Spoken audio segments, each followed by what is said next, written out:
Hey, hi everyone, welcome and welcome back to my channel. Please video को like और channel को subscribe करना बिल्कुल भी ना भूले। हमारी नैन्सी जो कि होटल रूम में आ रही होती है गुचिन के साथ और वो बिल्कुल नशे में थी। कुछ होश तो उसका था ही नहीं। नैन्सी गुचिन को एक हल्की सी किस कर कर बोलती है कि तुम क्या मैरिड हो, फिर मैं तुम्हें टच नहीं करूंगी। गुचिन बोलता है, लेकिन पिछले वीक तुमने कहा था कि मैं अपनी शक्ल तुम्हें ना दिखाऊं। नैन्सी कहती है, अरे यार ये सब को तो पुरानी बातें हो गई है ना, लेकिन आज तुम मुझे बड़े हॉट लग रहे हो। वो तो गुचिन के कपड़े भी निकालने लगी थी। गुचिन खुद को कंट्रोल करने की बहुत ट्राई करता है और नैन्सी को वार्न भी करता है, अगर एक बार में शुरू हो गया फिर तुम बहुत टायर्ड हो जाओगी। नैन्सी कहती है, हाँ मैं ट्राई करना चाहती हूँ, और वो उसको बेड पर लाती है। यहाँ पर ये दोनों शुरू हो जाते हैं और फिर रात भर इन लोगों का प्यार चलता है। मॉर्निंग में जैसे ही नैन्सी की आंखें खुलती है, वो सामने गुजिन को देखती है और फिर देखती है उसने कुछ भी नहीं पहना है। एक्चुअली गुजिन और कोई नहीं लेकिन नैन्सी का चाइल्डहुड एनीमे था। वो तो उसको नफरत करती थी, उसके नाम से भी चिढ़ जाती थी, और आज उसी के साथ बेड पर और पता नहीं क्या कुछ नहीं हो चुका होगा। यहाँ नैन्सी खुद को बहुत कोस रही थी कि मुझे यहाँ से जल्द भागना होगा। वो अपने कपड़े पहनकर भागने ही वाली थी, लेकिन हमारा गुजिन है ना, वो नैन्सी को पकड़ लेता है और कहता है, स्वीट हार्ट क्या हुआ है, कल रात तो तुम बड़ी बड़ी फेंक रही थी, लेकिन आज भागने की तैयारी में हो।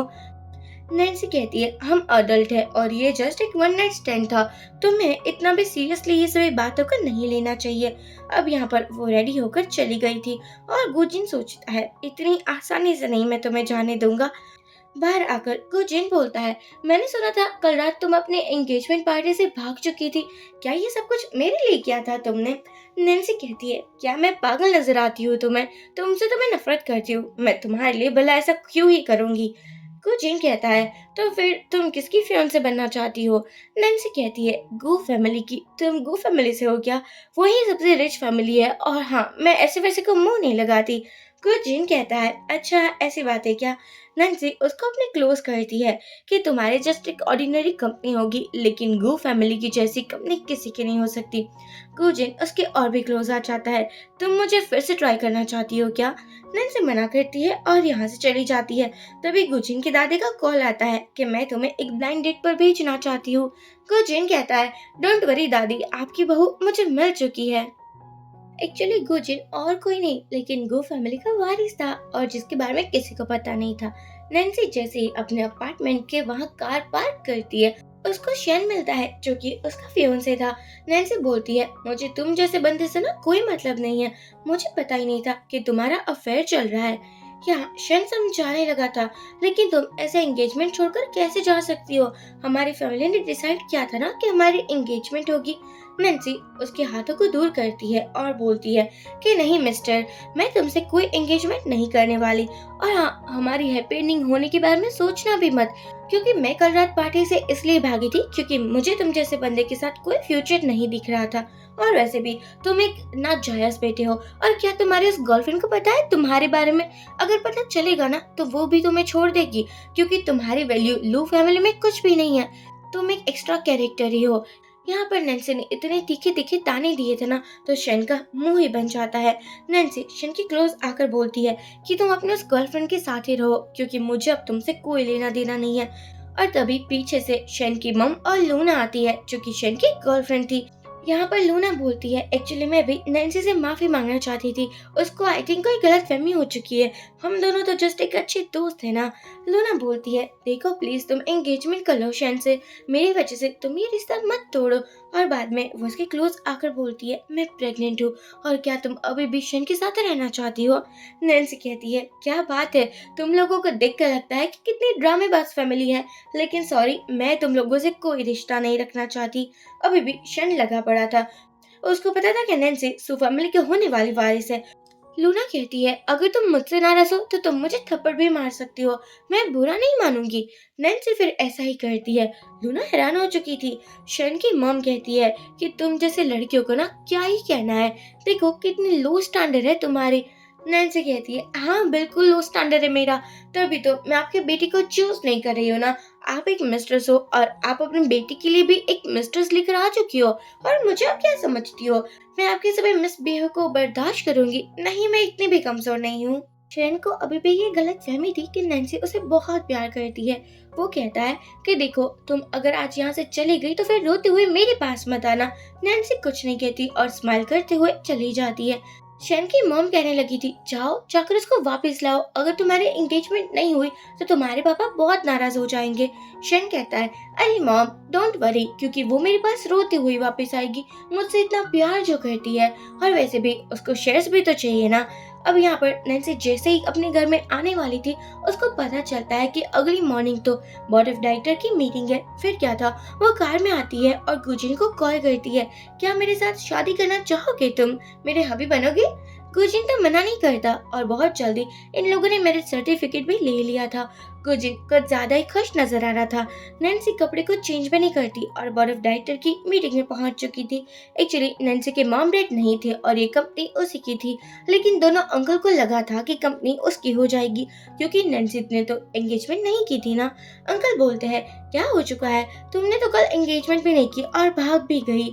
यहाँ पर एक और लड़की थी जो कि शू फैमिली की अडॉप्टेड बेटी थी और वो अभी इस कंपनी की प्रेसिडेंट भी थी।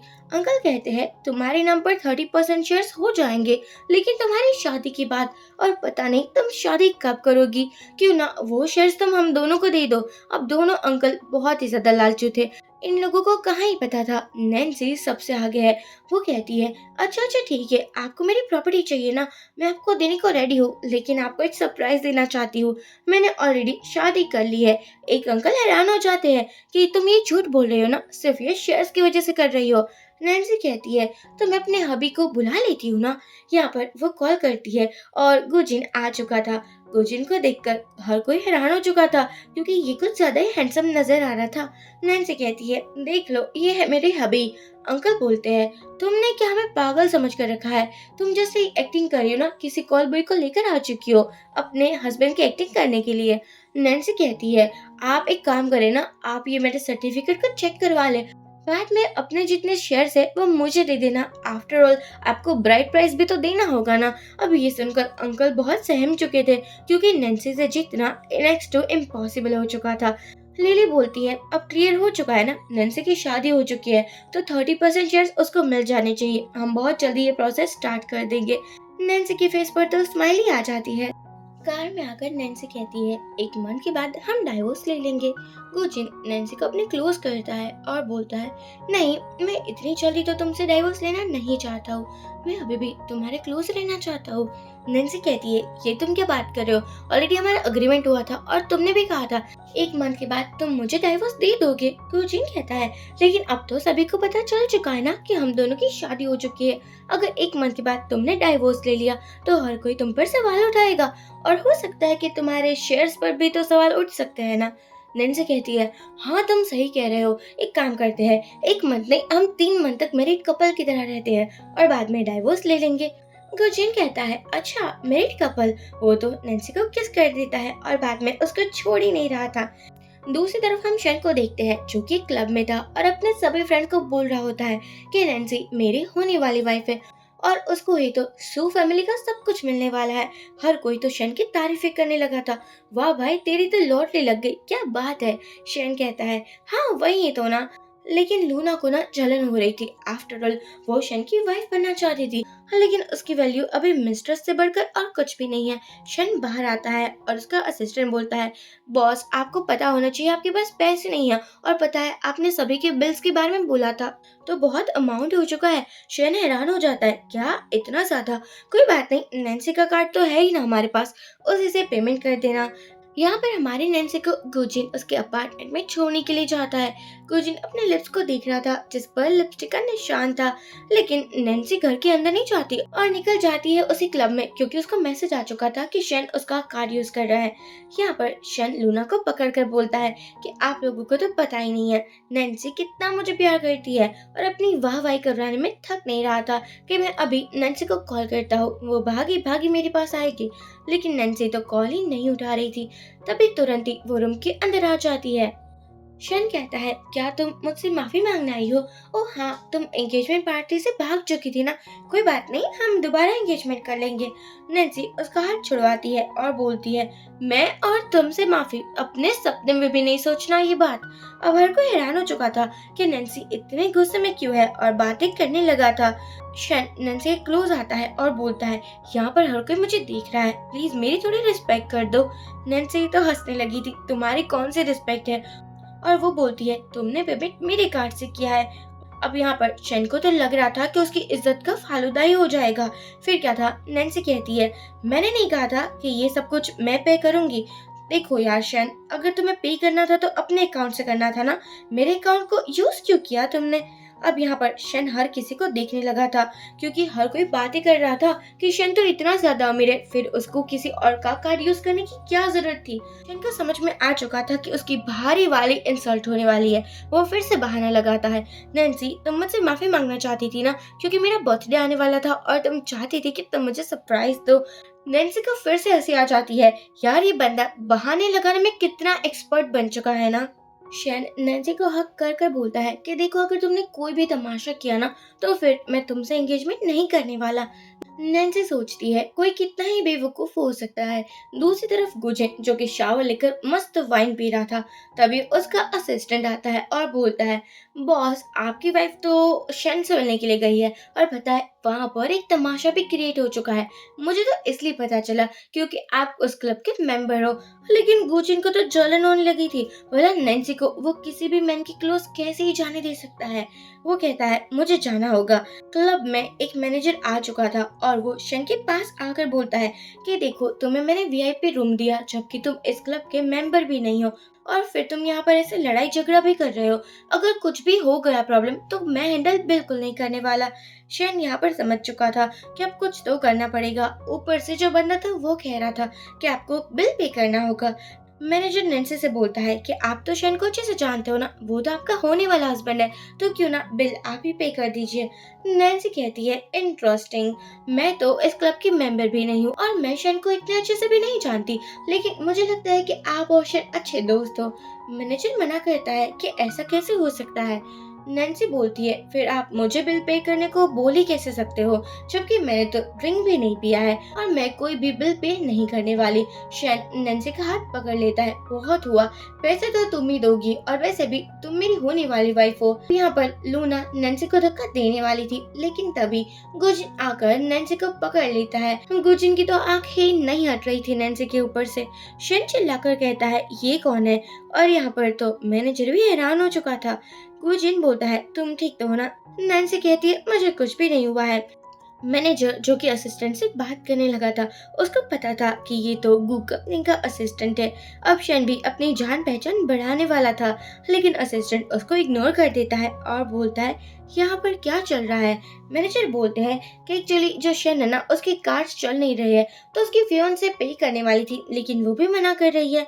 ये सुनकर असिस्टेंट समझ चुका था। शेन कहता है, मैं तो बिल पे करने ही वाला था, लेकिन मेरे कार्ड ना ब्लॉक हो चुके हैं। गुजिन कहता है, फिर तुम नैन्सी से कैसे कह सकते हो कि वो तुम्हारे बिल पे करे? वैसे भी ये वीआईपी मेंबर रूम है, तुम क्या वीआईपी हो? ये सुनकर शेन थोड़ा हैरान हो चुका था, क्योंकि उसकी असलियत सबके सामने जो आने वाली थी। असिस्टेंट बोलता है कि मैं ही वीआईपी मेंबर हूँ। अब क्या था, सबको पता चल चुका था। शेन को यहाँ से ले जाया जाता है। वो अभी भी ट्राई कर रहा था कि नैन्सी उसको मना ले और वो नैन्सी को माफ कर देगा, लेकिन नैन्सी कोई भी माफी नहीं मांगती है। कार में आकर शेन लूना को बोलता है, ये सब कुछ तुम्हारी वजह से हुआ है। तुमने कहा था कि हमें उस क्लब में जाना चाहिए, अगर तुम ना कहती ना तो ऐसा कुछ नहीं होता। तभी यहाँ पर एक न्यूज चलने लगी थी कि नैन्सी को ना अपने 30% शेयर्स मिलने वाले हैं और वो प्रोसेस होने लगी है।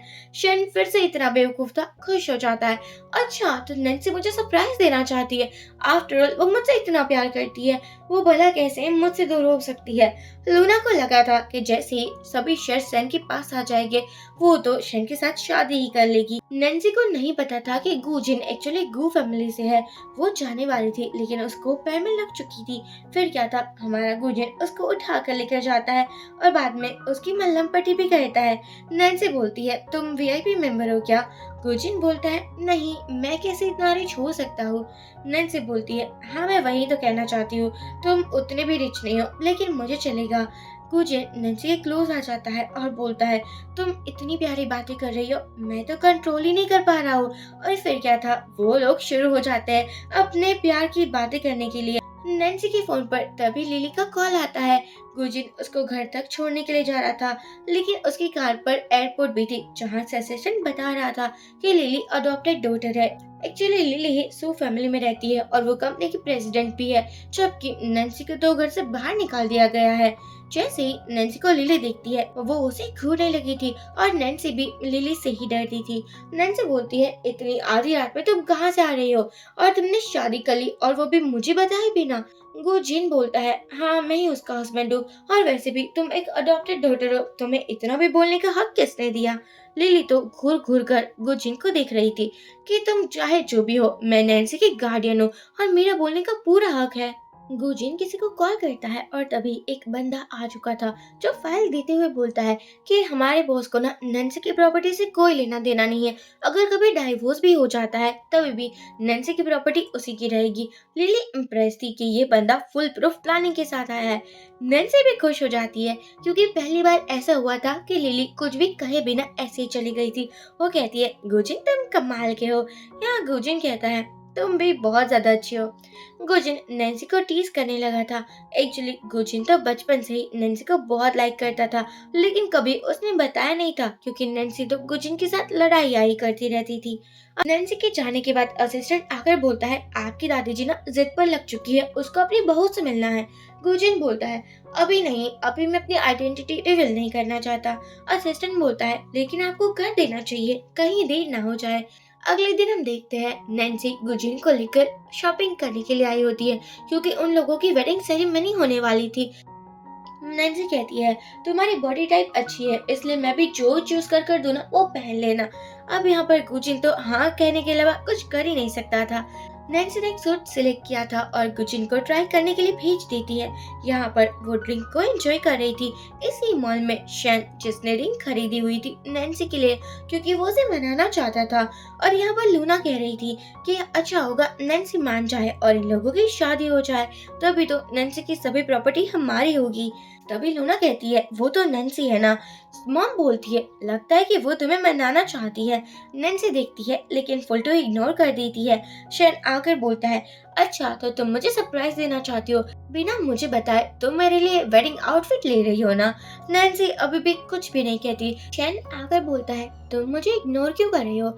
आई एम श्योर तुम यहाँ पर हम दोनों के वेडिंग आउटफिट को लेने के लिए आई हो ना?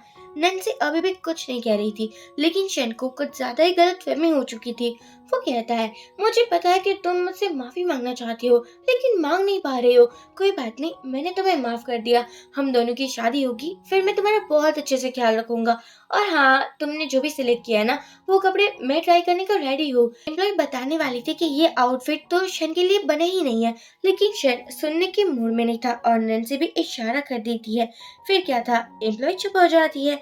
नैन्सी बोलती है कि तुम जैसा समझ रहे हो वैसा है ही नहीं, लेकिन शैन कहाँ किसी के सुनने वालों में से था। वो तो ड्रेस को ट्राई करने लगा था, लेकिन तुरंत ही मॉम आकर बोलती है, तुम मेरी बेटी के साथ इतने सालों तक रिलेशन में हो, फिर भी तुम्हें उसका साइज नहीं पता क्या? देखो ये तो फिट भी नहीं हो रहा है मेरे शैन को, उसको अच्छा नहीं लग रहा है। नैन्सी बोलती है, शैन तुम मोटे हो चुके हो क्या? वैसे कॉलेज में तो तुम हैंडसम थे और नंबर 1 बॉय भी थे, जिसको हर लड़कियां पाना चाहती थी। अब तुम्हारी बॉडी को क्या हो चुका है? शैन तो बहुत ही ज्यादा तारीफें सुनकर इतराने लगा था कि नहीं नहीं, मैं तो बिल्कुल ठीक हूँ। वो जैसे तैसे उस सूट में फिट होने की ट्राई करता है, लेकिन एक बटन टूट चुका था। यहाँ नैन्सी को तो हंसी ही आ चुकी थी। मॉम कहती है, तुम जानकर हमारी इंसल्ट करना चाहती हो ना? नैन्सी कहती है, तुम सही समझ रही हो। लूना बोलती है, ऐसा हो ही नहीं सकता, कॉलेज से लेकर आज तक तुम शैन के पीछे पागल थी। नैन्सी बोलती है, लेकिन हाँ अभी नहीं हूँ। तभी यहाँ पर गुजिन आ जाता है। नैन्सी कहती है, ये है मेरा हस्बैंड और इसी के साथ मेरी शादी होने वाली है। शैन कहता है, मैं मान ही नहीं सकता हूँ, तुम फिर भी मुझसे झूठ ही बोल रही हो, क्योंकि तुम मुझे जेलस फील करवाना चाहती हो। नैन्सी सोचती है, इसका तो कुछ भी नहीं हो सकता, और बोलती है, तुम जैसा समझो वैसा, मुझे कोई फर्क नहीं पड़ता। और वो गुजिन को लेकर यहाँ से जाने वाली थी। शेन कहता है, मेरे अलावा तुमसे कोई शादी नहीं कर सकता, तुम ये बस सपने ही देखना। ये बंदा भी ना तुम्हारे प्रॉपर्टी के पीछे पड़ा होगा, वरना तुम जैसी लड़की को तो कौन ही भाव देता है जिसके पेरेंट्स नहीं है। नैन्सी तो गुजिन को किस कर देती है और गुजिन शेन के सामने देखकर किस कर रहा था, क्योंकि वो बता पाया कि नैन्सी सिर्फ उसकी है। शेन को गुस्सा तो बहुत आता है, लेकिन वो कुछ कहता नहीं है। तभी एम्प्लॉय बोलती है, आपको इस सूट की पेमेंट करनी होगी क्योंकि आपने ऑलरेडी इसको डैमेज कर दिया है। एक्चुअली अब जो रिंग नैन्सी के लिए खरीदी थी उसको वापस रिटर्न कर शेन यहाँ पर पैसे देने वाला था। बाद में नैन्सी भी अपना वेडिंग आउटफिट ट्राई करने के लिए जाती है। गुजिन तो उसको देखता ही रह चुका था, हाय ये कितनी प्रिटी है, और बाद में आकर किस करने लगा था। नैन्सी बोलती है, हमें हर कोई देख रहा है। तभी हर कोई यहाँ से चला जाता है। फिर तो गुजिन नैन्सी को छोड़ता ही नहीं है। बाहर आकर नैन्सी को कुछ ज्यादा ही शर्म आ रही थी। वो माफी मांगती है कि मेरा हस्बैंड ना कुछ ज्यादा ही रोमांटिक है। एम्प्लॉय बोलती है, कोई बात नहीं। शेन जैसे ही घर में आता है, उसका हाफ ब्रदर और उसके पापा गुस्से में लग रहे थे। अब इन लोगों की फैमिली का प्लान था कि नैन्सी के पास इस सुबह प्रॉपर्टी आने वाली है, तो क्यों ना शेन की शादी नैन्सी से हो जाए और बाद में वो लोग एक डिमांडिंग हो जाएंगे और नैन्सी की सभी प्रॉपर्टी लू फैमिली को मिल जाएगी। लेकिन यहाँ पर तो नैन्सी एंगेजमेंट पार्टी से भाग चुकी थी और वो शेन को बिल्कुल भाव भी नहीं दे रही थी। हाफ ब्रदर बोलता है कि देखो, अगर कुछ भी हुआ और तुमने नैन्सी से शादी नहीं की तो इस फैमिली में भी तुम्हारी कोई वैल्यू नहीं होगी, मैं घर से तुम्हें बाहर निकाल दूंगी। मॉम कहती है, हाँ बिल्कुल वो शादी करेगी। तभी शेन को कॉल आता है वेडिंग रूम से कि उन लोगों की बुकिंग हो चुकी है। शेन कहता है, देखो पापा, नैन्सी मुझसे शादी करने वाली है, प्लीज आप मुझ पर यकीन कीजिए और मैं नैन्सी को शादी कर अपने घर पर लेकर आऊंगी। पापा कहते हैं, कोई बात नहीं, उसने एक चांस दे दिया था। शेन के पापा जैसे ही अपनी कंपनी में पहुंचते हैं, उसने तो मीडिया को बता भी दिया था कि सू फैमिली और लो फैमिली में शादी होने वाली है। ये सब कुछ लाइव मीटिंग की तरह देखा जा रहा था। लिली बोलती है, ये क्या तमाशा हो रहा है, तुम कौन सा शेन से शादी करने वाली हो। अब क्या था, हमारे नैन्सी को तो मजा आ रहा था कि हो सकता है कि बहुत अच्छा तमाशा हो जाए, लेकिन नैन्सी के अंकल को लग रहा था कि यहाँ पर एक होप है कि नैन्सी के शेयर्स को उसके नाम पर कर दिया जाए। नैन्सी लिली से बोलती है, आप टेंशन मत लीजिए, मैं सब कुछ संभाल लूंगी। बाहर आकर वो कॉल करती है अपने फ्रेंड को और बोलती है, मुझे तुम्हारे साथ ड्रिंक करनी है, आफ्टर ऑल एक बैचलर पार्टी तो होनी ही चाहिए। फ्रेंड नैन्सी के साथ थी। वो कहती है, यार तुम्हें पता है, मैंने लूना के बारे में पता लगाया, उसके बहुत ज्यादा शुगर डैडी है और वो ऐसे ही अमीर बंदों को फंसाती है और वो उसके पास से बहुत गिफ्ट्स भी लेती है जो एक्सपेंसिव होते हैं। नैन्सी बोलती है, यार मुझे लगा ही था वो ऐसी मुंहफट लड़की है, इन लोगों ने ज्यादा ही ड्रिंक कर लिया था। फ्रेंड कह रही थी, अगर मैं लड़का होती तो तुमसे शादी कर लेती, तुम कितनी लोनली हो ना, मुझे पता है। ये सुनकर नैन्सी भी अपसेट हो जाती है। फ्रेंड का जो बॉयफ्रेंड था वो उसको किसी भी हालत में लेकर जाना चाहता था। नैन्सी सोचती है, इसके पास तो बॉयफ्रेंड भी है, मेरे पास कौन है। तभी वो गुजिन से मिल जाती है। गुजिन कहता है, तुमने इतनी ड्रिंक क्यों कर रखी है। नैन्सी कहती है, क्योंकि मैं प्यारी सी बिल्ली हूँ। गुजिन कहता है, कोई बात नहीं। अब यहाँ पर वो कार के अंदर नैन्सी को लेकर जा रहा था, उसका पूरा फोकस ना नैन्सी के ऊपर ही था। ये दोनों घर पहुंच जाते हैं। नैन्सी बोलती है, मेरा घर आ चुका है तो अब तुम्हें जाना चाहिए ना, ऐसे लड़के और लड़की को एक घर में रात में नहीं रुकना चाहिए। गुजिन नैन्सी को पकड़ कर बोलता है, लेकिन तुम मेरी वाइफ हो और मेरा पूरा राइट है यहाँ पर रुकने का। फिर क्या था, वो एक सॉफ्ट किस करता है और वो कब जाकर लॉन्ग किस में बदल जाती है पता ही नहीं चलता। तभी शेन का कॉल आता है। वो कह रहा था कि मुझे पता है कि तुम मुझसे शादी करना चाहती हो, देखो मैं बिल्कुल बुरा नहीं मान रहा हूँ, क्लब में जो भी हुआ उसकी वजह से मैं तुमसे बहुत प्यार करता हूँ। लेकिन यहाँ गुजिन रुक नहीं रहा था, वो तो अभी भी बताना चाहता था कि नैन्सी सिर्फ उसी की है। अब हम देखते हैं, शेन बोल रहा होता है कि मैं फ्यूचर में तुम्हारा ख्याल रखूंगा। एक्चुअली गुजिन चाहता था कि इन लोगों के रोमांस की आवाज ना शेन भी सुन ले। वो अपने कपड़े निकालने लगा था। नैन्सी कहती है, मैं इतना इंतजार नहीं कर सकती, क्या तुम्हें जलन हो रही है। गुजिन कहता है, जो मेरा है वो सिर्फ मेरा है। वो उसको बेड पर लाता है और फिर क्या था, फिर से शुरू हो जाता है। ये लोग रात भर प्यार करते हैं। मॉर्निंग में गुजिन नैन्सी को देख रहा था और जैसे ही नैन्सी की आंखें खुलती है, वो फिर से हैरान हो चुकी थी कि ऐसी गलती एक बार हो चुकी है, लेकिन मैंने सेम गलती रिपीट कर दी और मैंने दूसरी बार अपने हस्बैंड को ही चूज किया। गुजिन कहता है, कल रात से तुम बहुत थक चुकी होगी ना, आज तुम्हें रेस्ट ही करना चाहिए। नैन्सी कहती है, नहीं मैं फाइन हूँ।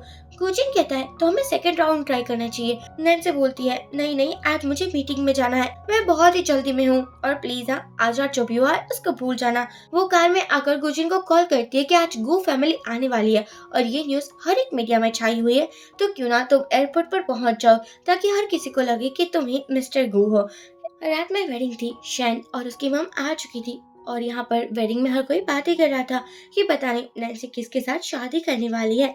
अब सभी फ्रेंड्स तो शैन के कह रहे होते हैं कि आज तो तुम लू और शिव फैमिली दोनों को ही अपना बना लोगे।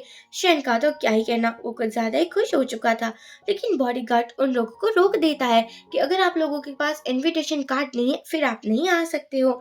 शन की मॉम कहती है तुमने क्या कहा, हम नहीं आ सकते, जबकि ये शादी तो मेरे खुद के बेटे की है। तभी फ्रेंड आकर बोलती है तुम लोग आ सकते हो। कुछ टाइम पहले फ्रेंड ने नैन्सी को बोला था कि यहाँ पर तो शन भी आ चुका है।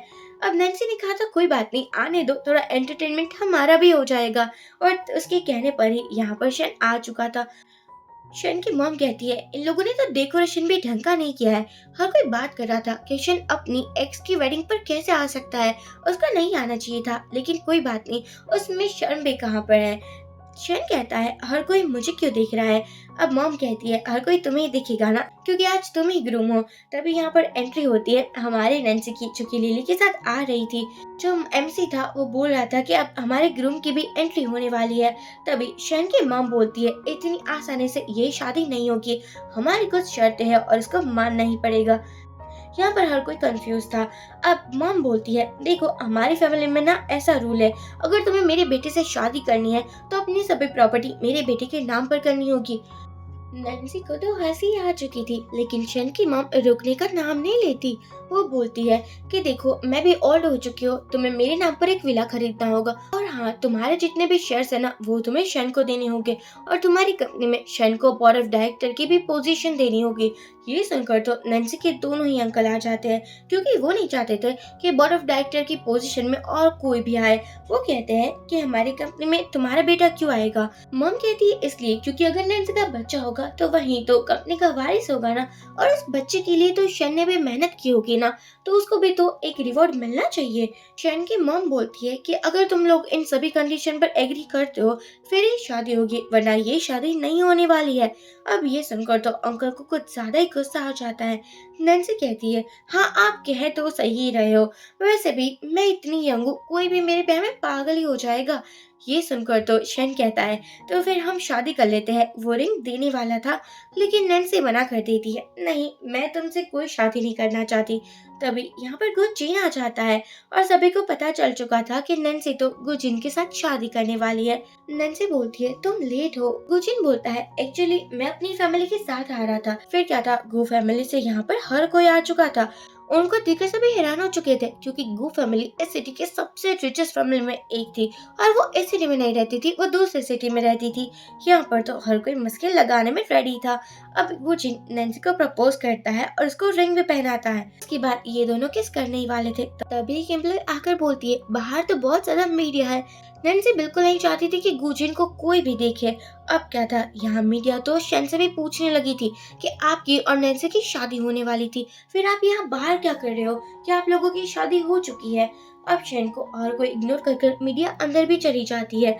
अब शन के भाई का कॉल आता है कि तुमने आज हमारा नाम मिट्टी में मिला दिया है, कोई जरूरत नहीं है वापस घर आने की, बाहर ही रहना। शन समझाता है कि इसमें मेरी कोई गलती नहीं है। जैसे मीडिया वेडिंग हॉल में आती है वहाँ पर कोई भी नहीं था, सिर्फ लिली ही थी। लिली बोलती है देखो नैन्सी नहीं चाहती कि उसकी शादी के बारे में कोई भी न्यूज आए, इसलिए वो यहाँ से जा चुकी है। नैन्सी और गुजिन बचते बचाते जा चुके थे टेरेस पर, लेकिन गुजिन ये मौका भी अपने हाथ से जाने नहीं देना चाहता था। वो तो नैन्सी के क्लोज आ जाता है। एक्चुअली कुछ टाइम पहले लिली ने बोला था कि अगर मीडिया ने तुम लोगों को कैप्चर कर लिया तो कल सिर्फ तुम लोगों की ही न्यूज छपेगी, और ये हमारे शेयर्स के लिए अच्छा नहीं होगा, इसलिए तुम लोगों को भागना होगा एक बीच वाले रास्ते में से। नैन्सी को तो ये एडवेंचर लग रहा था और वो भाग चुकी थी। यहाँ नैन्सी कहती है अब तुम मेरे हस्बैंड बन चुके हो तो तुम्हें सभी ड्यूटी भी फुलफिल करनी होगी। गुजिन कहता है मैं तो कब से रेडी हूँ। अब शन जैसे ही अपने घर में आता है बॉडीगार्ड मना करता है कि एक्चुअली आपके पापा ने कहा है कि मैं आपको अंदर ना आने दूं। शन कहता है ऐसे कैसे वो मुझे अंदर नहीं आने देंगे, मैं भी तो उसका खुद का बेटा हूँ, वो मेरे साथ ऐसा कैसे कर सकते हैं। तभी आता है शन का भाई। शन बोलता है, प्लीज आप मुझे एक और चांस दे दीजिए, मैं नैन्सी को अपना बनाकर ही रहूंगा। भाई बोलता है, कैसे बनाओगे, उसकी ऑलरेडी शादी हो चुकी है और अब तुम इस फैमिली के मेंबर नहीं रहे हो। अब यहाँ पर शन को लग रहा था कि उसके पास कुछ भी नहीं बचा है। नैन्सी के अपार्टमेंट के बाहर गुजिन और नैन्सी आ रहे थे। लिली बाहर ही खड़ी हुई थी। वो कहती है कि तुम लोगों ने बहुत देर कर दी, क्या कर रहे थे। नैन्सी कुछ नहीं कहती और अपने घर के अंदर जाने वाली थी। तभी लिली गुजिन को इशारा करती है। ये दोनों अकेले में बात कर रहे थे। लिली को अभी भी डाउट लग रहा था कि गुजिन नैन्सी के प्रॉपर्टी के पीछे पड़ा हुआ है, वरना एक ही रात में वो कहाँ से आ सकता था। वो कहती है कि देखो, नैन्सी कुछ ज्यादा ही इनोसेंट है, लेकिन मैं उसकी गार्डियन हूँ और मैं नहीं चाहती कि उसके साथ कुछ भी गलत हो। गुजिन समझ चुका था कि लिली फिक्र कर रही है। वो कहता है, कुछ नहीं होगा, वैसे भी मैं गू फैमिली से हूँ, तुम गू फैमिली को तो जानती हो ना। अब ये सब कुछ बातें कर कर गुजिन आता है। नैन्सी कहती है, कहाँ इतनी देर लगा दी थी तुमने, कहीं लिली ने तुम्हें कुछ कहा तो नहीं है ना। गुजिन मना करता है। नैन्सी बोलती है, आज मैं कुछ ज्यादा ही थक चुकी हो, मुझे तो नींद भी आ रही है। गुजिन कहता है, तुम इतनी इजीली सो जाओगी क्या, आज तो हमारी वेडिंग नाइट है ना। नैन्सी अपनी आंखें खोलती है और एक प्यारी सी चुम्मी गुजिन को कर देती है। गुजिन कहता है, अब तो मैं तुम्हें नहीं छोड़ूंगा। फिर क्या था, वो उसको बेडरूम में लाता है और किसिया वगैरह करने ही लगा था। लेकिन तभी नैन्सी कहती है, दूर हटो मुझसे। मॉर्निंग में फिर से नैन्सी अपने हस्बैंड को देख रही थी कि मैंने इसी बंदे के साथ 3 बार नाइट स्पेंड की है और तीसरी बार तो ये मेरा हस्बैंड भी बन चुका है। चलिए, हमारी वेडिंग हो चुकी है और सेरेमनी में तो हर कोई आया था, मैं अब इतनी इजीली इसे डाइवोर्स नहीं ले सकती हूँ। यहाँ गुजिन बोलता है, क्या हो चुका है, तुम इतनी जल्दी में क्यों हो। नैन्सी कहती है, अब मुझे कंपनी जाना होगा, वहाँ पर सब कुछ संभालना होगा। गुजिन को कॉल आता है कि शेन को घर से बाहर निकाल दिया है और आपकी ग्रैंड माँ भी नैन्सी से मिलना चाहती है। जैसे ही नैन्सी ऑफिस में पहुंचती है, उसको एक बहुत बड़ा झटका लगता है। एक्चुअली वो अभी के लिए तो शेन की कंपनी में ही काम कर रही थी, लेकिन यहाँ पर जो नैन्सी की पोजीशन थी वो तो लूना को मिल चुकी थी। नैन्सी की एक दोस्त बोलती है, जस्ट बिकॉज तुम शेन की गर्लफ्रेंड हो उसका मतलब ये नहीं है कि तुम कैपेबल भी हो सकती हो। या वो तो हमारी फुल टूर नैन्सी की साइड ही ले रही थी, लेकिन हर किसी को लग रहा था कि लूना बेटर है, क्योंकि नैन्सी थोड़ी तो खड़ूस थी। वो इतनी इजीली हर एक एम्प्लॉय की गलती को ना माफ नहीं करती थी जैसे लूना मैडम कर देती थी। या हर कोई एम्प्लॉय कहने लगा था कि नैन्सी बिल्कुल डिजर्व ही नहीं करती डायरेक्टर बने रहने के लिए। लूना कहती है, देख लिया ना हर किसी का क्या ओपिनियन है, तुम्हें समझ जाना चाहिए कि तुम यहाँ से चलती बनो। नैन्सी बोलती है, वाह भाई वाह, तुम्हारा तो कहना पड़ेगा, बेचारे शैन के बदौलत तुम तो कितनी आगे आ चुकी हो ना। और वैसे भी कभी शैन भी तुमसे ब्रेकअप कर ही लेगा, क्योंकि तुम्हें तो एक नहीं तो दूसरा शुगर डैडी मिल जाएगा। ये सुनकर लूना हैरान हो जाती है कि ये तुम क्या कह रही हो और कौन से शुगर डैडी की बात कर रही हो। नैन्सी बोलती है, क्या तुम्हें नहीं पता। यहाँ लूना मना कर देती है कि नहीं पता, लेकिन मैंने ना तुम्हारा डिपार्टमेंट चेंज कर दिया है, अब से तुम दूसरे डिपार्टमेंट में काम करोगे, एडमिनिस्टर डिपार्टमेंट में। और वैसे जाओ हमारे लिए कॉफी लेकर आओ। नैन्सी कुछ नहीं कहती और हाँ बोल देती है।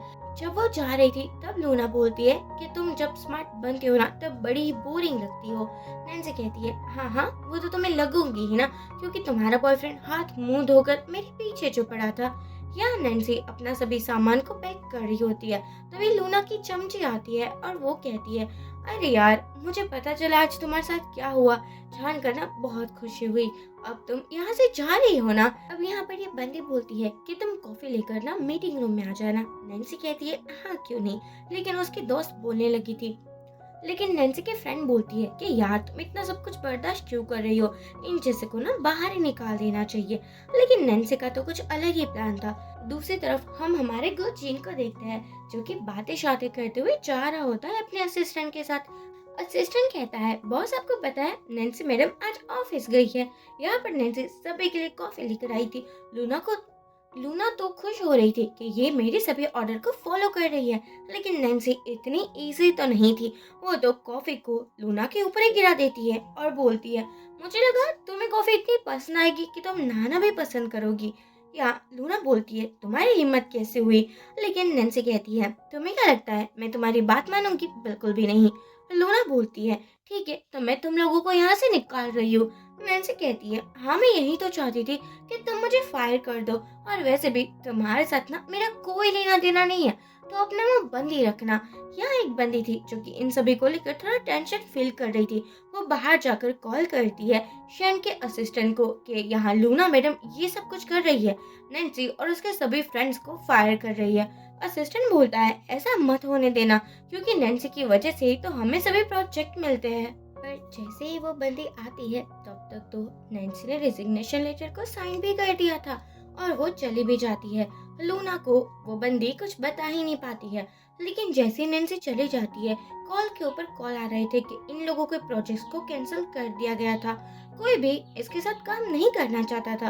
लूना हैरान हो जाती है और वो पूछती है भला क्यों आप हमारे साथ काम नहीं करना चाहते हो।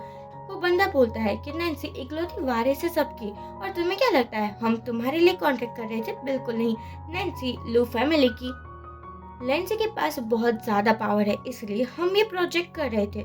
यहाँ लूना फिर से गुस्सा हो जाती है कि ऐसा कैसे हो सकता है, मुझ में वो एबिलिटी है लेकिन फिर भी कोई मुझे क्यों नहीं देख रहा है। अब हम देखते हैं जैसे ही नैन्सी बाहर आती है उसका प्यारा सा हबी उसको पिक करने के लिए आया था। वो बोलता है कि तुमने रिजाइन कर दिया है। नैन्सी कहती है हाँ, अब मैं करते भी क्या, रिजाइन ही करना पड़ा, और वैसे भी क्या ही फर्क पड़ता है। लूना मैडम की तो हालत पतली ही हो चुकी थी। वो बार बार सभी को कॉल कर रही थी और कोई कॉल उठा ही नहीं रहा था। लेकिन तभी एक बंदी आती है जो कि शेन को ऑफर करती है कि क्या तुम्हें गू कंपनी के साथ जुड़ना है तो फिर तुम्हारे 70% राइट्स गू कंपनी के पास चले जाएंगे। शेन को ऐसा लग रहा था कि अब कंपनी में लॉस तो हो ही रहा है ना, कोई बात नहीं, गू कंपनी के साथ हम जुड़ जाते हैं ताकि इन लोगों को प्रॉफिट मिले, और वो साइन कर देता है कॉन्ट्रैक्ट के ऊपर। अब वो बंदी तो कुछ ज्यादा ही खुश हो चुकी थी, क्योंकि उसको पता था कि अब शेन की हालत पतली होने वाली है। लेकिन शेन तो कुछ ज्यादा ही खुश था कि चलो अब वो गू कंपनी के साथ जुड़ चुका है और वो एक पहला बंदा है जिसके पास गू कंपनी सामने से ऑफर लेकर आई थी। दूसरी तरफ गुजिन अपनी फैमिली मेंबर से नैन्सी को मिलवाने के लिए लाता है, लेकिन नैन्सी को अभी भी लग रहा था कि ये सभी तो पेड एक्टर है जो कि गुजिन की फैमिली बनने की एक्टिंग कर रहे हैं, क्योंकि गुजिन तो एक और फन है ना। यहाँ ग्रैंडमा बोलती है देखो मुझे ना तुम बहुत ही अच्छी लगती हो, अगर तुम्हें कोई भी परेशानी हो तो मुझे बता देना। अब जो गुजिन की सिस्टर और मॉम थी वो भी कुछ ज्यादा ही फ्रेंडली थी और वो दोनों भी नैन्सी को पसंद करती थी। यहाँ ये लोग बातें करते हैं कि इन लोगों की वेडिंग पर कितना बड़ा तमाशा हो चुका था, लेकिन गो कंपनी ने सब संभाल लिया था।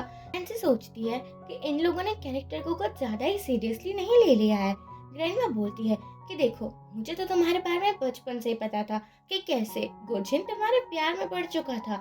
ये सब को देखकर नैन्सी को लगता है कि ये लोग वेल एक्टर है, इन लोगों को इतने ज्यादा पैसे देने का कुछ बेनिफिट तो हुआ ही है ना। यहाँ मॉम भी बोल रही थी कि मैं तुम्हारे लिए एक सरप्राइज प्रिपेयर कर रही हूँ। नैन्सी बोलती है thank you so much aunty, लेकिन मुझे सरप्राइज की इतनी भी डेट नहीं थी, लेकिन मैं आपको बताना चाहती हूँ कि गुजे है ना वो बहुत ही ज्यादा गंदा है। एक्चुअली वो कॉलेज में भी मुझे ऐसे ही परेशान करता था, और जब मुझे पता चला कि वो तो यहाँ पर आ चुका है और मैं उसे एक्सीडेंटली मिल चुकी थी, तभी उसने मुझे बहुत परेशान किया था। पता नहीं मेरी किससे ही शादी हो चुकी है। फिर क्या था, ग्रैंडमा बोलती है कि तुम्हारी हिम्मत कैसे हुई गुजिन मेरी प्यारी सी बहू को परेशान करने की। मैं कह रही हूँ कि आगे से तुमने मेरी प्यारी सी बहू के साथ कुछ भी किया ना तो मैं तुम्हें जायदाद से बाहर निकाल दूंगी। फिर क्या था, हमारा गुजिन तो मासूम से शक्ल बनाकर बैठा ही रहता है, बेचारा अब कोई रास्ता भी नहीं था और ना ही वो कुछ कर पा रहा था। वो सोचता है प्यार के चक्कर में क्या कुछ नहीं करना पड़ रहा था। ग्रैंडमा बोलती है हम अपनी आइडेंटिटी सभी को नहीं बताते क्योंकि हम नहीं चाहते कि कोई हमें इतना इम्पोर्टेंस दे, लेकिन तुम समझ जाना मेरी बहू को ना किसी भी चीज की कमी नहीं होनी चाहिए। नैन्सी को तो अभी भी लग रहा था कि ये सभी लोग एक्टिंग ही कर रहे हैं। यहाँ पर जो सासू मम थी वो कहती है देखो ये तुम्हारी शादी के लिए एक छोटा सा गिफ्ट, हम बहुत जल्दी में कुछ प्रिपेयर नहीं कर पा रहे थे। नैन्सी जैसे खोलती है वो हैरान हो चुकी थी, उसकी तो आंखें फट जाती है, क्योंकि यहाँ पर एक्सपेंसिव प्रॉपर्टी से लेकर कार और शॉप्स पता नहीं क्या कुछ था। इस सिटी में जितने भी लेविस एरिया है ना वहाँ पर कोई ना कोई प्रॉपर्टी थी।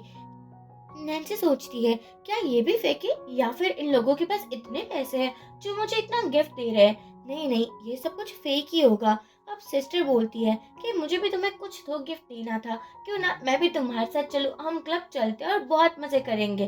ग्रैंडमा मना करती है कि तुम तो सिंगल हो लेकिन तुम्हारी भाभी ना सिंगल नहीं रही है, तो ऐसे बकवास आइडिया अपने पास ही रखो। लेकिन नैन्सी का तो दिमाग ही चकराने लगा था कि आखिरकार ये हो क्या रहा है। ग्रैंडमा बोलती है कि मैंने भी ना तुम्हारे लिए एक बहुत अच्छा गिफ्ट प्रिपेयर किया है।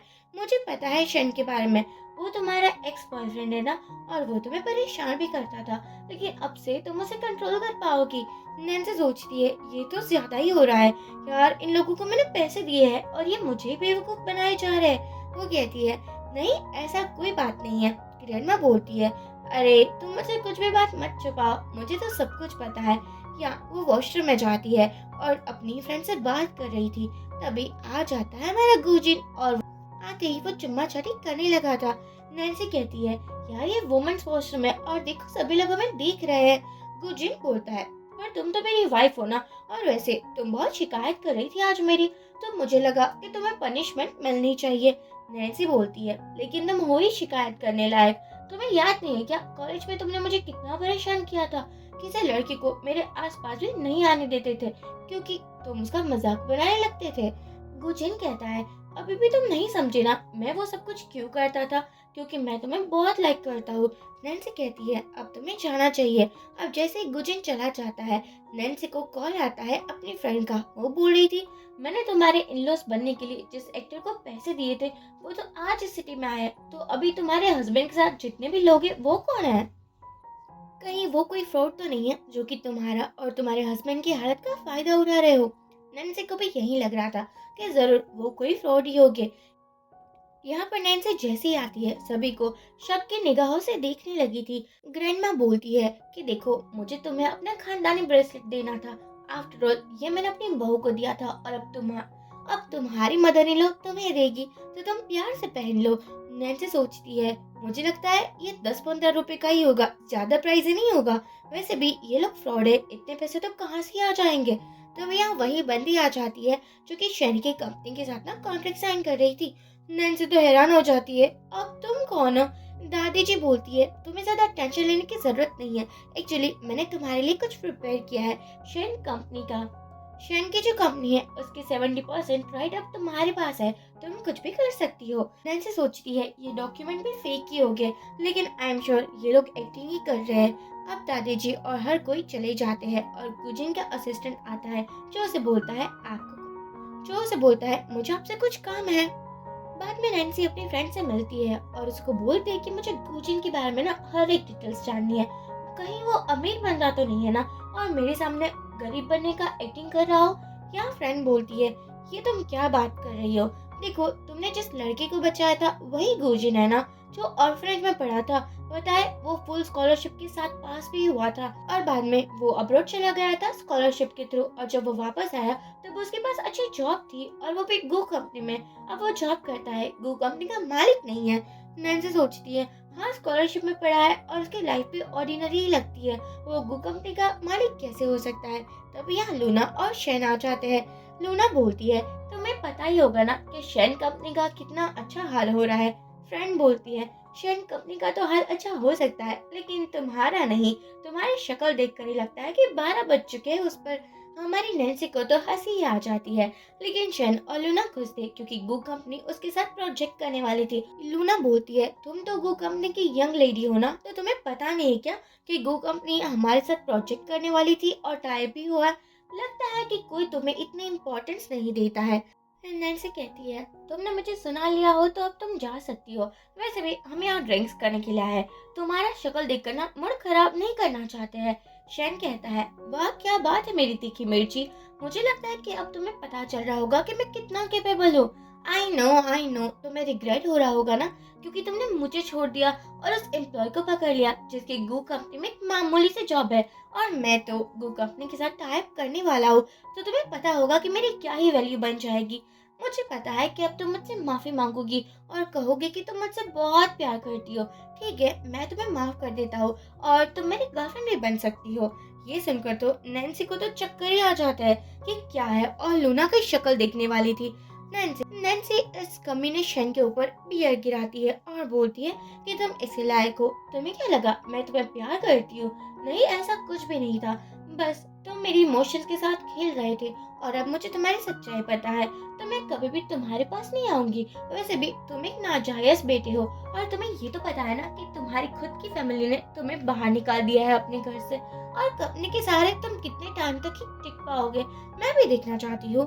अब यहाँ हर कोई बातें कर रहा था। अच्छा, तो यही शन है जिसको फैमिली से निकाल दिया गया है। लूना कहती है, देखो डियर शन, इसकी बातों पर ना यकीन मत करो, और ना ही इसकी बातों को सुनो। ये जानकर तुम्हें हर्ट कर रही है, तुम्हारी सक्सेसफुल लाइफ को ना देख नहीं पा रही है। नैन्सी की दोस्त बोलती है, अब तुम्हें यहाँ से जाना चाहिए, या फिर और भी इंसल्ट करवा कर मानोगी। अब हम देखते हैं जैसे ये लोग चले जाते हैं, नैन्सी की तबीयत थोड़ी खराब होने लगी थी, उसको वॉमिटिंग जैसा फील हो रहा था।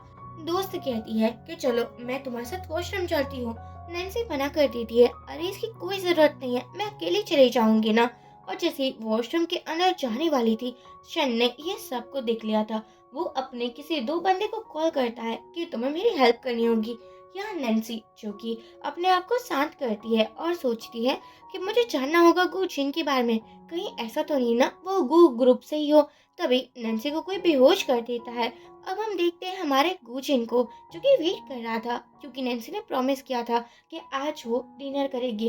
तभी तो गु जिन ने इतनी स्पेशल प्रिपरेशन भी कर कर रखी थी। वो सोचता है, क्या नैन्सी मुझसे झूठ बोल रही थी, वो मुझसे दूर भाग रही है क्या। तभी कॉल आता है। फ्रेंड बोलती है कि पता नहीं नैन्सी कहाँ गायब हो चुकी है, मैं वॉशरूम में भी देख कर आ चुकी हूँ, तुम जल्दी आ जाओ। गुजिन कॉल कट कर देता है। यहाँ ये सब कुछ करने वाला शन था। शन ने ही दो बंदे को हायर किया था।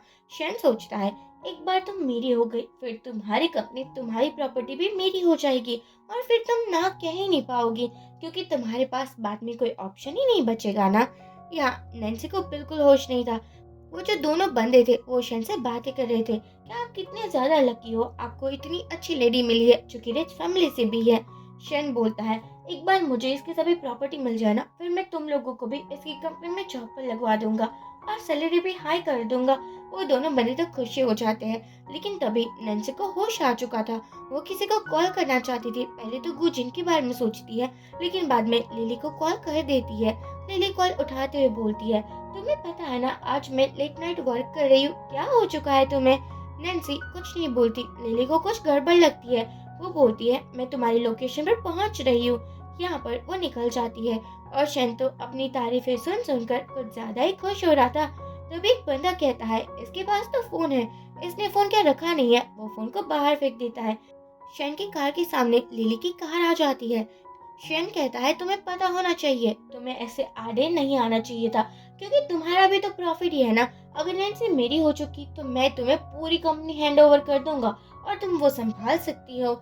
लिली बोलती है, वैसे भी नैन्सी के पास 30% शेयर्स तो आने ही वाले हैं ना, तो मुझे ये डील अच्छी लगी, लेकिन मैं तुम्हें गिफ्ट देना चाहती हूँ। वो पैसों से बड़ा सूटकेस दिखाती है और बोलती है कि तुम जो काम कर रहे हो ना, उसके अलावा एक्स्ट्रा भी मुझे तुमसे कुछ काम करवाना है। शन कहता है, अरे वाह, तुम तो आसानी से मेरी बात को समझ चुकी हो। लेकिन ये लिली की चाल थी। वो तो शन के बंदे को हिट करती है और नैन्सी को बोलती है, यहाँ से भाग जाओ। लेकिन नैन्सी भागने के बजाय वहाँ वापस आ चुकी थी। लिली बोलती है, क्या तुम पागल हो चुके हो, तुम्हें यहाँ से भाग जाना चाहिए था। लिली को वो बंदा बेहोश कर देता है। लिली को थोड़ा बहुत होश था, जिसके बाद वो हमारे गुजिन को कॉल लगा देती है और उसने सब कुछ बता दिया था।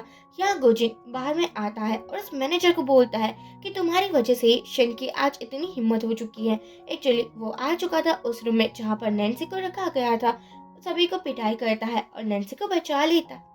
सभी की पिटाई करने लगा था, खासकर शन की। हमारे गुजर को तो इतना गुस्सा आ रहा था, क्योंकि वो एक साइको पर्सन था। उसको बिल्कुल अच्छा नहीं लग रहा था कि जब उसकी बंदी को कोई और देखे या फिर टच करे। लेकिन आज शन ने सभी हदें पार कर दी थी।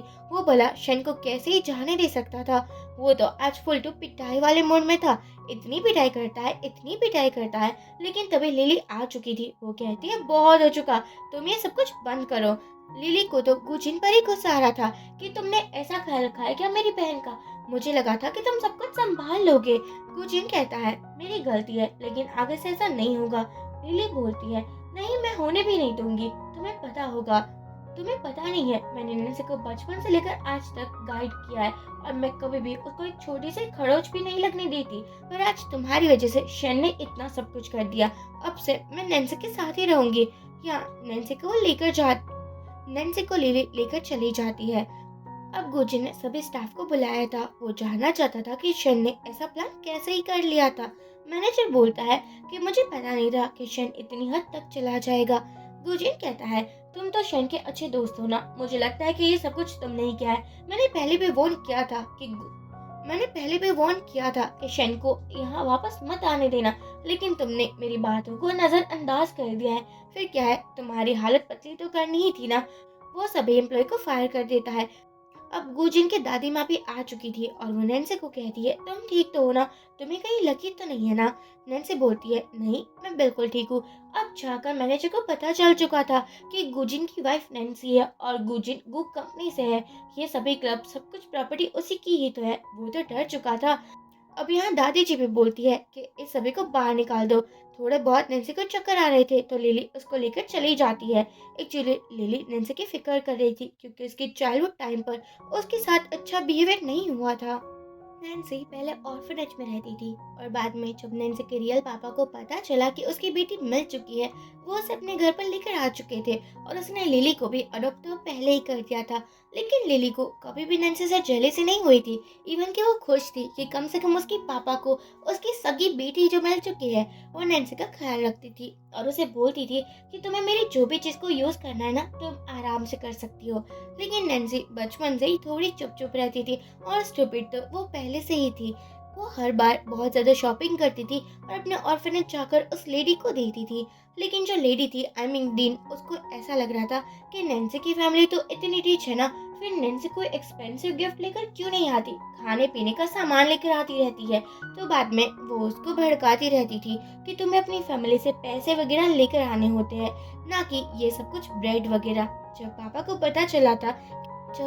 पता चला था कि नैन्सी हर बार अपने ऑर्फनेज के डीन के पास जाती है और उसको कुछ ना कुछ देकर आती है, पापा को बुरा नहीं लगा था क्योंकि पैसों की कमी तो थी ही नहीं ना।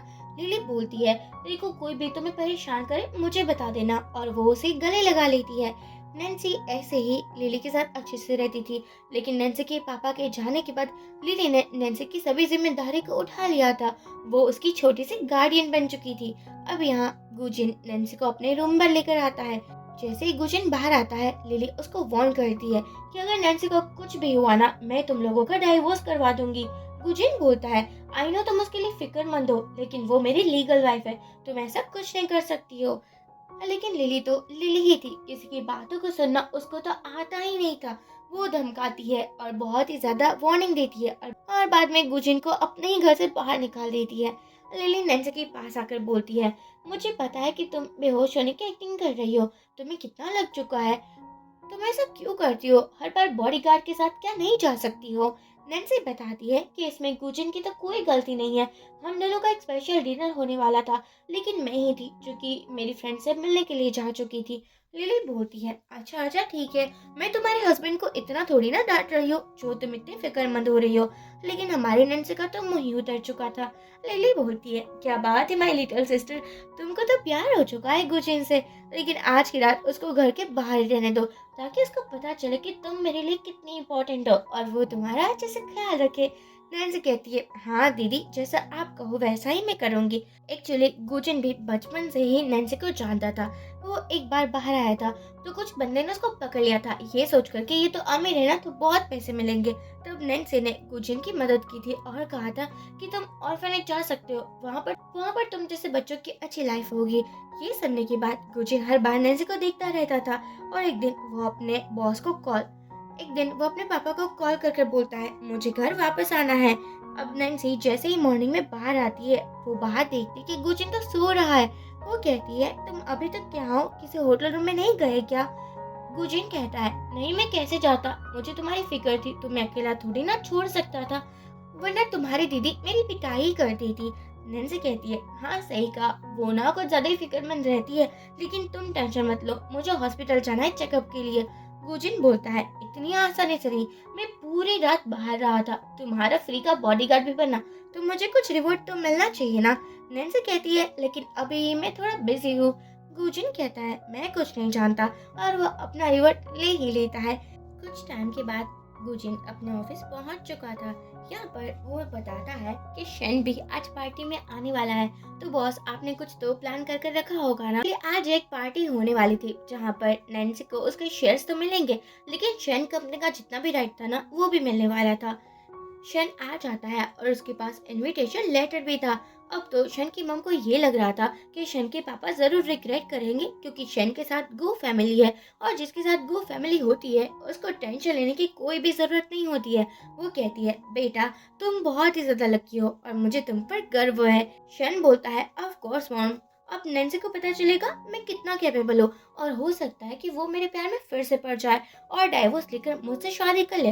तब उसकी सभी प्रॉपर्टी भी हमारी हो जाएगी और तब मैं पापा की इतनी इंसल्ट करूंगा कि उसको पता चल जाएगा कि बेइज्जती से ना क्या होता है, जैसे वो हमारे करते हैं।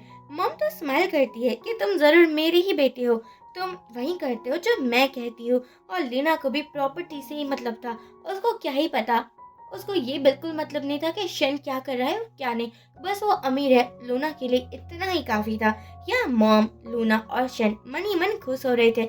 आज उन लोगों की लाइफ का हैप्पीनेस डे होने वाला है। लेकिन तभी इस मीटिंग में नैन्सी और लिली भी आ जाते हैं और सच में वो दोनों कुछ ज्यादा प्रीटी लग रहे थे, इतनी खूबसूरत दीवा बनकर आ चुके थे। और यहाँ हर कोई उससे सवाल पूछ रहा था कि आप क्या कहना चाहते हो, नैन्सी मैडम आगे से कैसे ग्रुप को हैंडल करने वाली है। कुछ कुछ लड़कियां भी बातें कर रही थी कि देखो आज से नैन्सी उसकी कंपनी की प्रेसिडेंट बनने वाली है, लेकिन वो तो मना कर रही थी कि लिली ही ठीक है, क्योंकि वो अपनी बहन पर कुछ ज्यादा ही ट्रस्ट करती है। अब जो अंकल थे ना वो भी नैन्सी के साथ अच्छे से बात कर रहे थे। उसको भी पता था कि फ्यूचर में नैन्सी ही सब कुछ हैंडल करने वाली है, तो अच्छे रिलेशन तो रखने बनते हैं ना, वरना कहीं ऐसा ना हो कि अंकल को भी नैन्सी टाटा बाय बाय कर दे। नैन्सी स्माइल करती है क्योंकि उसके दोनों ही अंकल के रंग रूप बदल चुके थे। वो ऐसे जता रहे थे जैसे वो नैन्सी की बहुत परवाह करते हो, बहुत केयर करते हो।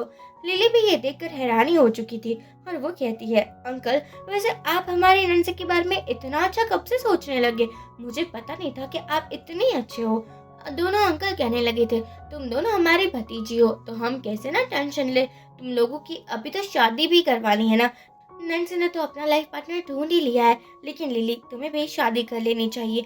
ये सुनकर तो लिली यहाँ से चली जाती है। शैन और नैन्सी के अंकल कुछ इशारों में बात ही कर रहे थे, यानी कि नैन्सी के अंकल अभी भी बदले नहीं है, वो शैन के साथ मिलकर जरूर कोई खिचड़ी पका ही रहे थे। सभी मीडिया और बिजनेस फैमिली के सामने लिली नैन्सी के शेयर्स जो 30% उसको शादी के बाद मिलने वाले थे वो उसको लौटा देती है। नैन्सी खुश थी कि जिस शेयर के लिए उसने इतने पापड़ बेले थे फाइनली वो शेयर्स उसके नाम पर हो चुके हैं। मीडिया भी कुछ ज्यादा खुश थी, लेकिन उन लोगों के सवाल खत्म होने का नाम ही नहीं ले रहे थे। वो पूछते हैं कि अब आपके पास शेयर्स आ चुके हैं तो क्या हम ये समझे कि आप फ्यूचर में कंपनी की प्रेसिडेंट बन सकती है, और क्या आप अभी प्रेसिडेंट की पोस्ट हासिल करना चाहती है। तभी दोनों अंकल भी आ जाते हैं और वो बोलते हैं कि हमें तो कोई भी फर्क नहीं पड़ता, कोई भी प्रेसिडेंट बन जाए, क्योंकि लिली और नैन्सी दोनों ही हमारी बेटियां जैसी है और शेयर्स होल्डर की मीटिंग में हम हर बार नैन्सी और लिली का ही सपोर्ट करते हैं। एक्चुअली दोनों अंकल चाहते थे कि उन लोगों की इमेज ना थोड़ी सटल हो जाए, ताकि सभी को ये ना लगे कि दोनों अंकल प्रॉपर्टी के पीछे नैन्सी और लिली को परेशान कर रहे हैं। लिली सच में कुछ भी नहीं कहना चाहती थी, क्योंकि वो इन सभी बातों से पक चुकी थी। सभी मीडिया रिपोर्टर बात कर रहे थे कि यहाँ पर क्या ही हो रहा है। मुझे लगता है कि अंकल ना कुछ ज्यादा ही शातिर है, वो अपनी भतीजी के पास से सब कुछ छीनना चाहते हैं। एक अंकल बोलते हैं कि क्या तुमने सच में शादी की है या फिर ये सब कुछ तुमने शेयर्स की वजह से किया था।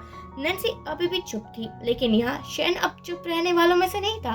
उसको तो अपनी वाहवाही करने का बस मौका ही मिल जाना चाहिए। और ऊपर से एक अंकल ने तो शैन के साथ प्रोजेक्ट भी अनाउंसमेंट कर दिया था और उसने इस प्रोजेक्ट के बारे में ना ही लिली से बात की थी और ना ही नैन्सी से। शैन तो सभी को हेलो हाय कह रहा था, क्योंकि आज उसको दो प्रॉफिट मिले थे। एक नैन्सी की कंपनी के साथ काम करने को मिला था नैन्सी के अंकल की वजह से, और दूसरा कि गो कंपनी तो उसकी कंपनी को हैंड ओवर ही करने वाली थी ना। नैन्सी यहाँ सभी मीडिया के सामने कुछ भी नहीं कह रही थी, लेकिन शैन तो बार बार उसको देखे ही जा रहा था, क्योंकि उसके एक्सप्रेशन जानने जो थे कि कितना रिग्रेट हो रहा है। अंकल बोलते हैं कि तुम्हें शैन का वेलकम करना चाहिए। आई नो मैंने तुमसे बात नहीं की थी, लेकिन मुझे पता है कि तुम मना बिल्कुल नहीं करोगी इस प्रोजेक्ट के लिए। नैन्सी बोलती है, क्या आप मेरी बात कर रहे हो क्या? देखो मैं मैरिड हूँ और मुझे शैन से कोई लेना देना नहीं है। अंकल कहते हैं, लेकिन तुम उस एम्प्लॉय से ब्रेकअप कर लो ना, आई मीन डाइवोर्स ले लो और शन से शादी क्यों नहीं कर लेती हो? वो तो इतना बड़ा बिजनेसमैन है। शन कहता है, हाँ वही तो नैन्सी, मैं तुम्हें समझाना चाहता हूँ, मेरी वाइफ बन जाओ, फिर तुम्हारे हाथों में सब कुछ आ जाएगा जो तुम्हें चाहिए। दोनों अंकल नैन्सी को कहने लगे थे कि डाइवोर्स लेकर हमारी एडवाइस को फॉलो कर कर तुम शन से शादी कर लो। अब इसमें अंकल का भी भलाई हो रहा था, क्योंकि जो नैन्सी के पास शेयर्स थे वो अंकल को भी चाहिए थे और शन को भी चाहिए था। यहाँ हर किसी को शेयर्स ही चाहिए होते हैं। नैन्सी बोलती है, लेकिन मुझे किसी और से शादी नहीं करनी है। मेरा जो हस्बैंड है ना वो परफेक्ट है और वो मेरे लिए कुछ भी कर सकता है। मुझे किसी और की कोई ज़रूरत ही नहीं है, इसलिए आप अपने फालतू के एडवाइस ना अपने पास ही रखिए। अब तो अंकल को गुस्सा आ जाता है कि ये तुम क्या कह रही हो। लिली बोलती है कि आपने शन से लिली कहती है कि आपने शन के साथ प्रोजेक्ट साइन कर लिया और मुझे पूछा भी नहीं, जबकि मैं तो कंपनी की प्रेसिडेंट हूँ। शन एक कचरा है और उसके साथ कौन ही काम करना चाहेगा। एक अंकल बोलते हैं, तुम कंपनी के प्रेसिडेंट हो तो वो क्या हुआ, हम भी तो कंपनी के बोर्ड ऑफ डायरेक्टर में से एक है ना, हम भी कुछ डिसीजन ले सकते हैं। और तुम प्रेसिडेंट तब तक ही हो जब तक नैन्सी नहीं आ जाती, इसलिए नैन्सी तो हमारी बातों को कभी टालेगी ही नहीं। इन लोगों को कहाँ पता था कि नैन्सी लिली के अलावा किसी और की बातों को नहीं मानती थी, क्योंकि लिली बचपन से ही उसके साथ अच्छे से रही थी। कभी उसने ये प्रूफ नहीं किया था कि वो एक अडॉप्टेड डॉटर है और वो नैन्सी से जेलस फील करती है। यहाँ नैन्सी कहती है, नहीं मैं आपकी बातों को फॉलो नहीं करूंगी और ना ही मुझे डाइवोर्स लेना है और आप लिली को बिल्कुल नहीं निकाल सकते हो। तभी यहाँ लॉयर आ जाते हैं और नैन्सी चाहती है कि लिली ही इस कंपनी को प्रेसिडेंट बनकर संभाले, और वैसे भी लिली एक काबिल प्रेसिडेंट है। ऊपर से ये सब कुछ गुजिन और उसका असिस्टेंट देख रहा होता है। असिस्टेंट बोलता है, आप एंट्री कब लेने वाले हो, क्या आपको हीरो बनने का ज्यादा ही शौक नहीं है? या गुजिन फिर भी कुछ नहीं कहता। लिली भी हैरान हो चुकी थी कि ये तुमने क्या कर दिया। नैन्सी बोलती है, अंकल आपको तो पता है ना, लिली बचपन से लेकर आज तक मेरे साथ रही है और वो भी मेरी सिस्टर बनकर, तो मैं चाहती हूँ वही हैंडल करे। अंकल बोलते हैं, लेकिन वो तो एक अडॉप्टेड डॉटर है ना, तुम ऐसा नहीं कर सकती। अगर तुम्हें कंपनी हैंडल नहीं करनी है तो हमें कहो ना, हम प्रेसिडेंट बन जाएंगे। नैन्सी कहती है, नहीं uncle I am really sorry, लेकिन आप मेरे रिलेटिव भी कहलाने के लायक नहीं है, क्योंकि आपने हर बार अपने लालच को शो किया है और मैं कभी भी आप पर यकीन भी नहीं करती। लिली को तो बहुत अच्छा लग रहा था कि नैन्सी सच में कितनी अच्छी है और कितना ज्यादा ट्रस्ट करती है। नैन्सी ने एक अनाउंसमेंट कर दिया था कि लिली कंपनी की प्रेसिडेंट बनी रहेगी और वो बोर्ड ऑफ डायरेक्टर बन जाएगी। ये सुनकर तो अंकल के मुंह देखने लायक थे और ऊपर से हमारा गुजिन दिख रहा था, जिसको तो बहुत अच्छा लग रहा था कि नैन्सी फाइनली अपने अंकल के सामने कुछ तो कह रही है और उसका मुंह बंद करवा रही है। शैन की मॉम कहती है कि अगर लिली प्रेसिडेंट बनी रही तो तुम्हें कुछ नहीं मिलेगा, वो ना ही ये प्रोजेक्ट करेगी और ना ही तुम्हारी शक्ल देखेगी। शैन कहता है, तुम्हें एक बात पता होनी चाहिए, मैं गो कंपनी के साथ काम कर रहा हूँ और अगर तुम मेरे साथ ये प्रोजेक्ट कैंसिल करती हो तो तुम्हारा बहुत लॉस होगा और मैं बिल्कुल नहीं चाहता कि तुम्हारा लॉस हो। लिली अभी भी कुछ नहीं कहती, क्योंकि उसको तो पता था ना कि शन कैसा है, कुछ भी पके जाता है, उसकी बातों पर इतना फोकस नहीं करना चाहिए। यहाँ हर कोई कह रहा था कि गो कंपनी ने आज तक किसी के साथ प्रोजेक्ट साइन नहीं किया है, लेकिन शन पहला ऐसा बंदा है जिस पर गो कंपनी ने थोड़ा बहुत इंटरेस्ट शो किया है। अब वो बंदी आ जाती है जो कि दादी जी के साथ काम करती थी। हर कोई कह रहा था ये तो गू फैमिली से है।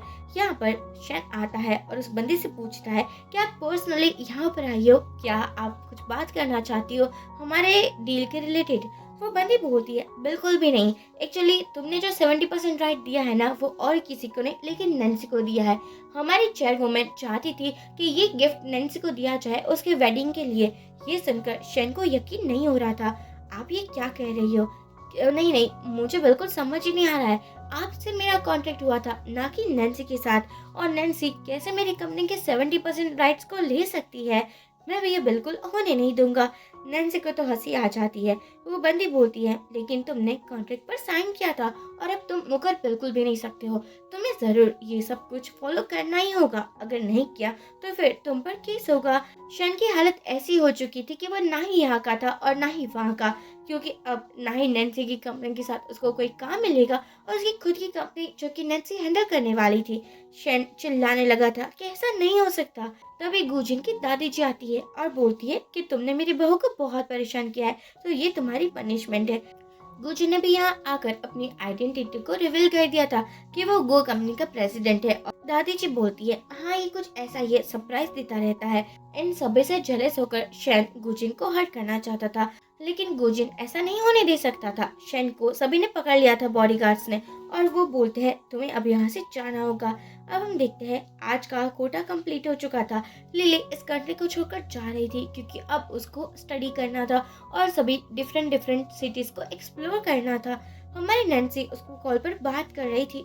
गुजिन की सिस्टर बोलती है, लगता है कि आपकी सिस्टर से आपको ज्यादा ही अटैच हो। नैन्सी की तबीयत फिर भी खराब होने लगी थी।